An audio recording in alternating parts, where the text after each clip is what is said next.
Hello guys and welcome to my channel.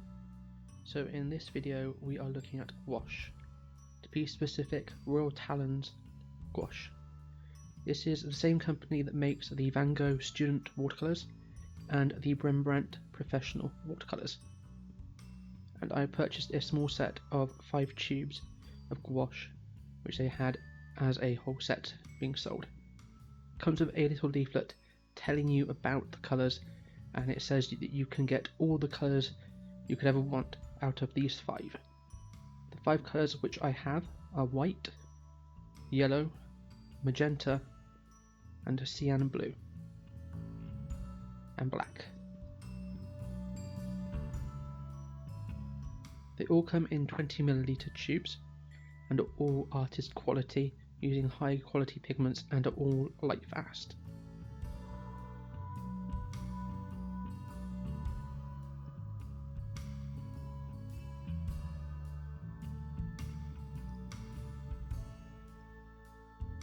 The gouache itself was a softer gouache compared to what I'm used to. The gouache I have at the minute is Winsor & Newton gouache, which is quite a thick pigmented gouache.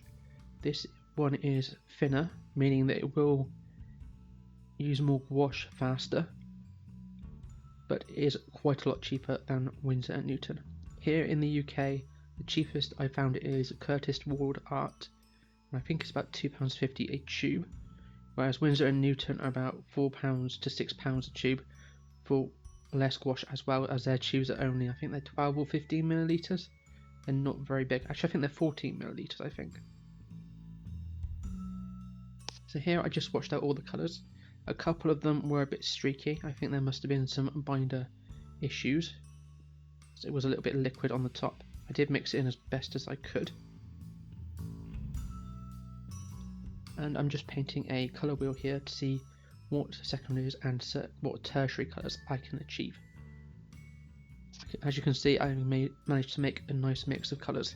A nice orange, a nice purple, pretty decent green.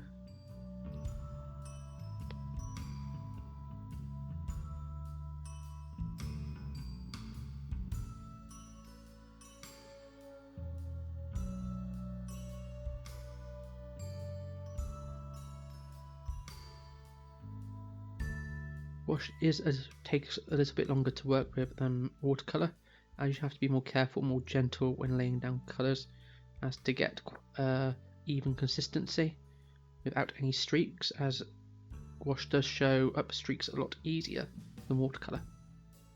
And here I'm just testing how it blooms in water, and as you can see, it does not bloom anywhere near as much as watercolour. All the gouache is fairly opaque, and it doesn't lift too easily when being used. It is a demo that I'm painting, just a basic portrait, just to see if I can achieve a portrait look, and I use some bright colours for the clothes and hair as well.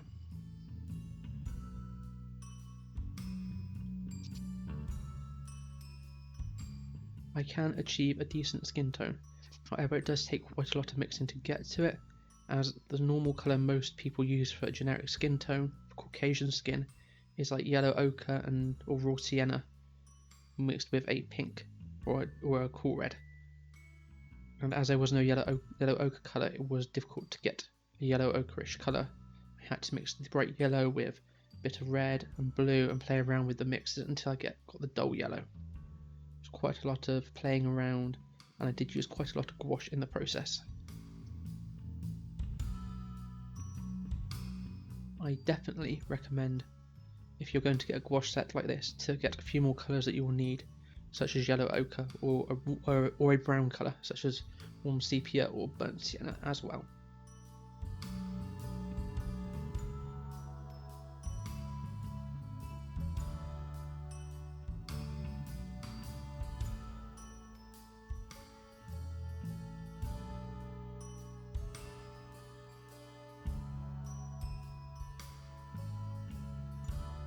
So here with the butterflies you can see what range of colours that I am getting, from green to orange to purple. You really can get a good mix of colours.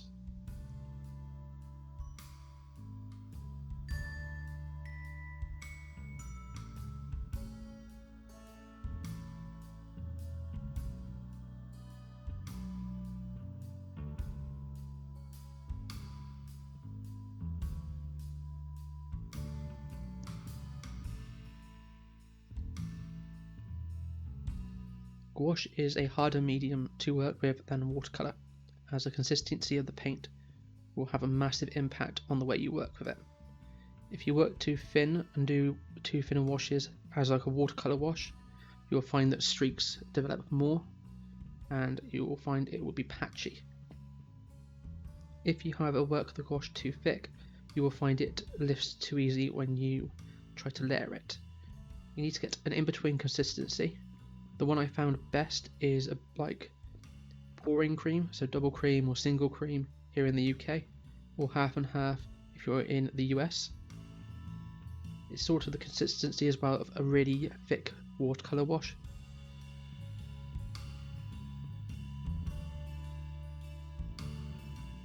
Another tip I have been working with gouache is for an easier, more seamless blend.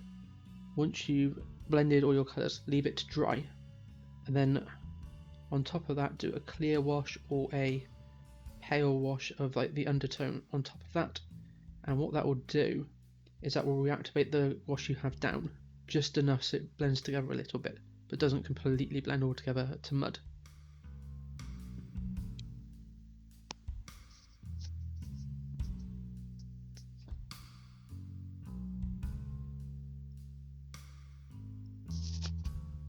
So the Royal Talens Gouache I found to be a lot more vibrant compared to other brands I've tried.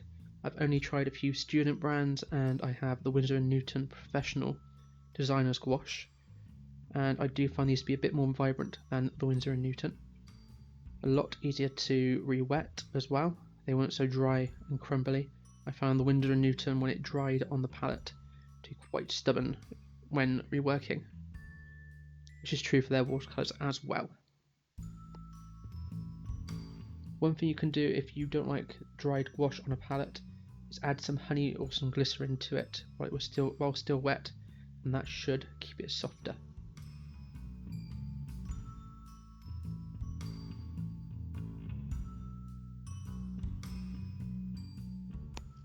I didn't have too many problems layering. They did layer okay. It didn't lift too much, which was also good.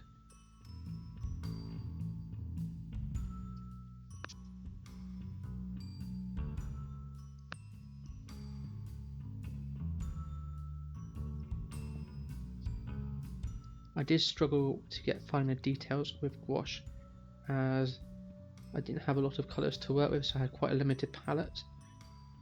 So it was difficult to get those sort of shades, in between shades, correct. That, and because of the medium you have to work quite thickly, it can take a lot of patience to get details in. So I did finish it off with a few Faber-Castell Polychromos pencils.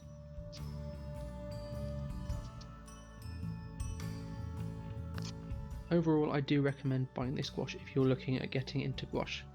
I believe there's a cheap set on Amazon UK for about £20. I think it's for about 8 colours rather than 5.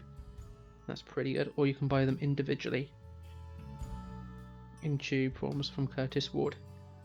I will leave a link in the description below to all the information where you can buy these colours and the gouache, both on Amazon and Curtis Ward. But I did enjoy the finished result of these, and I will definitely want to continue working with this gouache. It was quite nice to work with. I will probably add my Winsor & Newton colours in with it. I may even set up a gouache palette. I haven't decided yet.